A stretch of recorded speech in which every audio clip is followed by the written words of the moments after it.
Ayan, magandang araw mga idol at mga kababayan. Kamusta po kayo? At ngayon po ay ihahatid ko po sa inyo kung sino-sino po na mga artista yung tumakbo at nanalo. Kung sino-sinong mga artista yung nanalo dito po sa katatapos lamang po na midterm election. Kasi baka hindi po alam ng karamihan na itong artista pala ay tumakbo na hindi lamang natin nalalaman ano ho. So alamin po natin kung sino-sino pong mga artista yung tumakbo ngayong midterm election sa iba't ibang tawag dito, iba't ibang posisyon sa gobyerno. So hindi na po natin patatagalin. Ayan po. Ayan, nakikita niyo po sa larawan, marahil ay kilala naman yan ng karamihan Itong si Richard Gomez na tumakbo bilang congressman ng Port Legdes, Leyte Region 8. So si Richard Gomez po yung nanalo bilang congressman dyan po sa Leyte. Na mayroon po siyang nakuhang 171,406 votes. Laban dito sa kanyang katunggali na pangalawa, si Biloso Ching, 129,439 votes. So medyo malaki yung lamang nitong si Richard Gomez Halos nasa 50,000 yung lamang ni Richard Gomez. So ito po yung pangalawa na artista na nanalo sa katatapos lamang na eleksyon.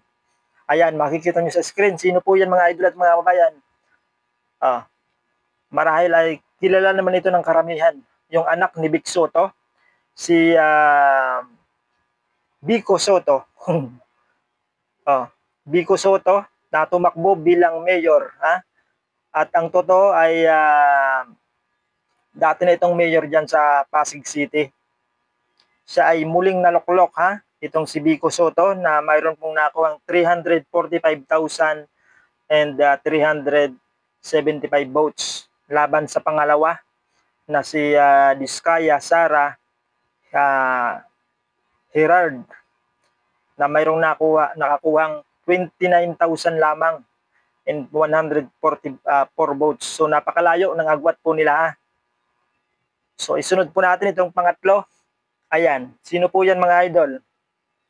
Nakikita natin yan sa mga palabas sa telebisyon Yan po ay si Angelo De Leon. Siya po ay tumakbo bilang councilor ng 2nd District of Pasig City, mga kababayan. Ayan po, si Angelo De Leon po ay may nakuhang 171,348 votes. At yung kanyang sinundan ay si Marites Maro, 137,376 votes. So isunod natin itong pang-apat. Ayan ang pugi kamukha ko yan, di ba? Joke lang. Ayan po, marahil ay kilala niyan ang karamihan, lalong-lalo na ng taga Maynila. Nagbabalik po si Yorme Isko Moreno sa Maynila, yung Batang Maynila po, kung bansagan po nila. May kabuang nakuhang boto itong si Yorme Isko Moreno ng 529,507 votes. So nasa 500,000 itong nakuhang boto ni Yorme Isko Moreno. At yung pinalitan po niya si Hani Lacuna na mayroon lamang 190,315 votes. So panalo po itong si Yorme Talagang napakalakas pa rin ng aura nitong si Yorme Isko Moreno. At welcome back sa Maynila, Yorme Isko Moreno. So isunod po natin itong si, ayan po, medyo familiar sa atin itong mukha mga idol sino po yan? Yan po ay si Alfred Vargas. Kung di ako nagkakamali, asawa ba yun nakalimutan ko, basta yan po si Alfred Vargas mga idol, tumakbo bilang councilor ng 5th District of Quezon City na mayroong nakuhang 133,048 votes. So isunod po natin itong si, ayan mga idol, kilala nyo ba yan? Parang ngayon ko lang niya nakita. Pero ito daw ay celebrity, kung di ako nagkakamali. Dumagoso Joaquin. Siguro anak ito ni Yorme Isko Moreno, kung di ako nagkakamali. Correct me if I'm wrong ha. Pero Dumagoso yung apelyido. Siya po ay councilor ng 1st District of Manila na mayroon pong nakuhang 114,262 votes. So, isunod po natin itong si, ayan kilala niya ng karamihan, lalong-lalo na ng mga nanay natin ng mga nanay natin. Shoutout sa mga Bilmanians. Nagbabalik po bilang governor itong si Governor Vilma Santos Recto. Ayan. Siya po ay governor ng Batangas. Mayroon po siyang nakuhang boto na 640,073 votes, si Vilma Santos. At isunod natin itong si, ito po, ayan. Siguro ay kilala naman yan ng karamihan. Yung asawa po ni Richard Gomez, si Locy Gomez, o kilala natin bilang Locy Torres, si Locy Torres Gomez, na siya po ay tumakbo bilang mayor ng Ormoc City, mga kababayan. So, yung nakuha po niyang boto ay 89,123 votes. At yung kanyang sinundan, si Cordelia Violi, 47,994 votes. So, halos nasa kalahati yung nilamang nitong si Locy Torres Gomez. So, isunod po natin itong si, ayan magaling na kontrabida ito, mga idol at mga babayan Kilala ito ng mga nanay din natin. Si Aiko Melendez. Siya po ay tumakbo bilang councilor ng 5th District of Quezon City. Siya po ay councilor. At yung kanyang nakuhang boto ay 142,495 votes. So yung mga binabasa ko mga idol, sila po yung mga artista na nanalo dito po sa katatapos lamang na eleksyon.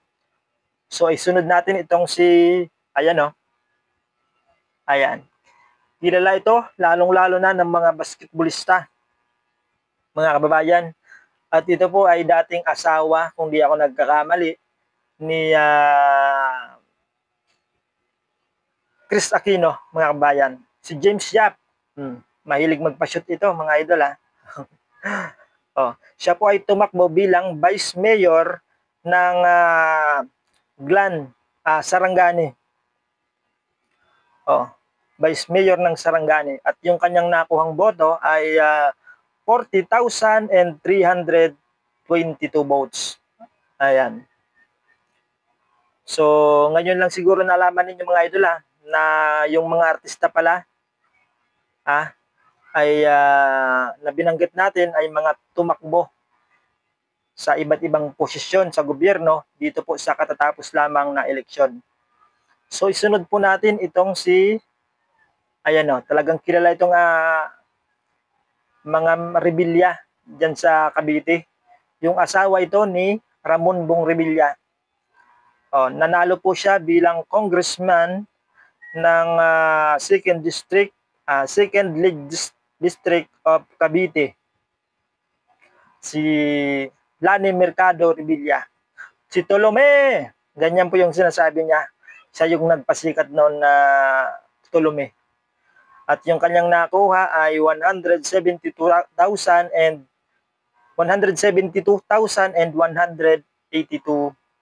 ay 172,182 votes. At isunod natin itong si, ayan medyo familiar sa atin yung mukha nito si Gistony Alarcon. Isang aktor din, magaling. Siya po ay tumakbo bilang board member, provincial board member ng First Provincial District of Rizal, mga kababayan. At yung kanyang nakuhang kabuang boto ay 248,097 votes. So isunod natin itong si, ayan, medyo bago sa ating paningin ito ha. Medyo hindi natin kilala.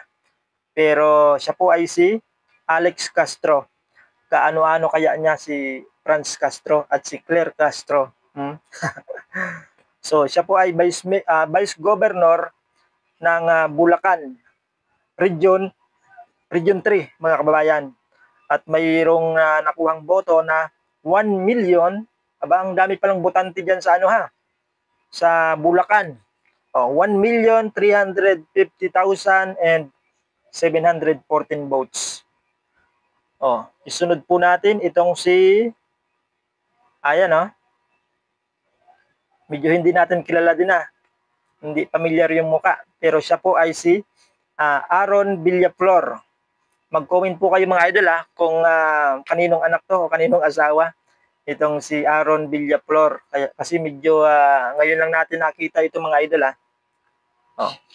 Siya po ay tumakbo bilang provincial board member ng 2nd Provincial District of Tarlac Region 3 na mayroong nakuhang 119,412 votes. At isunod po natin itong si, ayan ayan, kilalang kilala ito, lalong-lalo na ng mga ate natin. Ng mga ate natin. Siya po ay si Jason Abalos. At kaano-ano kaya nito si Binhor Abalos, si dating DILG Secretary Binhor Abalos. Siguro kamag-anak ito, pamangkin siguro Hindi lang natin alam. So siya po ay nanalo at tumakbo bilang board member, provincial board member ng 2nd Provincial District of Nueva Ecija, Region 3, mga kababayan. At may nakuhang boto na 101,971 votes. So isunod natin itong si, yan po, yung anak ni Agimat, si Jolo, si Jolo Revilla, si Ramon Jolo Revilla. Siya po ay tumakbo at nanalo bilang congressman ng 1st League District of Cavite, mga babayan. At mayroon po siyang nakuhang 145,505 votes. Itong si Jolo Revilla, anak ni Bong Revilla, mga bayan. So isunod natin itong si, ayun, familiar yung muka mga idol lalong-lalo na kilala ito ng mga tatay natin. Itong si Daniel Padilla, Daniel Fernando. Ayan, si Daniel Fernando na tumakbo bilang gobernador ng Bulacan Region 3, mga bayan. Siya po ay mayroong nakuhang kabuang boto na 1,169,428 votes. So napakarami din pala ng botante diyan talaga sa Bulacan, mga kabayan.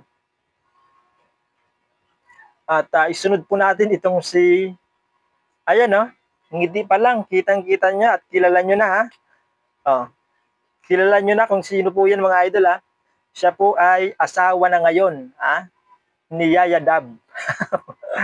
Ngayon ko lang nalaman na siya pala ay isang politiko.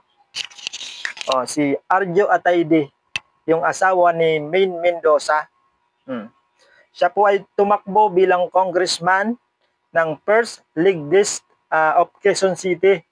Siya po ay nanalong congressman, mga kababayan, na mayroon po siyang nakuhang 91,894 votes. Itong si Arjo Atayde, asawa ni Maine Mendoza. So isunod po natin itong, ayan kilalang kilala ito ng karamihan. Tito mo, tito ko, tito nating lahat, Tito Soto. Siya po ay kasalukuyang, siya po ay tumakbo bilang senator at siya po ay nanalong muli, mga kababayan. At dati po siyang naging Senate President itong si Tito Soto.